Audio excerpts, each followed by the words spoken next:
ടൂറിസത്തിന്റെ വികസനം നമ്മുടെ പൈതൃകത്തെ പ്രോത്സാഹിപ്പിക്കുന്നത് മാത്രമല്ല, യുവാക്കൾക്ക് വലിയ തൊഴിലവസരങ്ങൾ സൃഷ്ടിക്കുവാനും സഹായിക്കുമെന്ന് രാഷ്ട്രപതി ദ്രൗപദി മുർമു. കേന്ദ്രഭരണ പ്രദേശമായ ദദ്ര നഗർ ഹവേലി, ദാമൻ ദിയു എന്നിവിടങ്ങളിൽ 3 ദിവസത്തെ സന്ദർശനത്തിനെത്തിയ രാഷ്ട്രപതി വിവിധ വികസന പദ്ധതികൾ ഉദ്ഘാടനം ചെയ്തു. ടൂറിസം, വിദ്യാഭ്യാസം, വ്യാവസായിക വികസനം എന്നീ മേഖലകളിൽ കേന്ദ്രഭരണ പ്രദേശത്തിന്റെ ശ്രമങ്ങളെ രാഷ്ട്രപതി അഭിനന്ദിച്ചു. വികസിത ഇന്ത്യയുടെ കാഴ്ചപ്പാട് കൈവരിക്കുന്നതിന് ഗ്രാമങ്ങളുടെ വികസനത്തിന്റെ പ്രാധാന്യം രാഷ്ട്രപതി ഊന്നിപ്പറഞ്ഞു. ആദിവാസി സമൂഹങ്ങളുടെ ക്ഷേമത്തിനായുള്ള കേന്ദ്ര സർക്കാരിന്റെ പ്രതിബദ്ധതയും രാഷ്ട്രപതി ആവർത്തിച്ചു.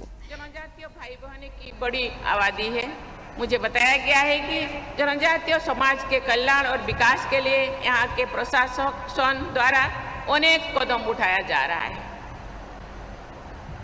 खानबेल में ITI की स्थापना की गई है. इससे जनजातीय समाज के युवाओं को कौशल प्रशिक्षण मिलेगा. गिर आदर्श आजीविका योजना के तहत कई जनजातीय बहनों को आर्थिक सहायता दी जा रही है. इससे डेयरी फार्मिंग का विकास हुआ है. നേരത്തെ സിൽവാസിലെ നമോ മെഡിക്കൽ എഡ്യൂക്കേഷൻ ആൻഡ് റിസർച്ച് ഇൻസ്റ്റിറ്റ്യൂട്ടും രാഷ്ട്രപതി സന്ദർശിച്ചു. സ്വാമി വിവേകാനന്ദ വിദ്യാമന്ദിർ ഉദ്ഘാടനം ചെയ്ത രാഷ്ട്രപതി സ്കൂളിലെ കുരുന്നുകളുമായി സംവദിച്ചു.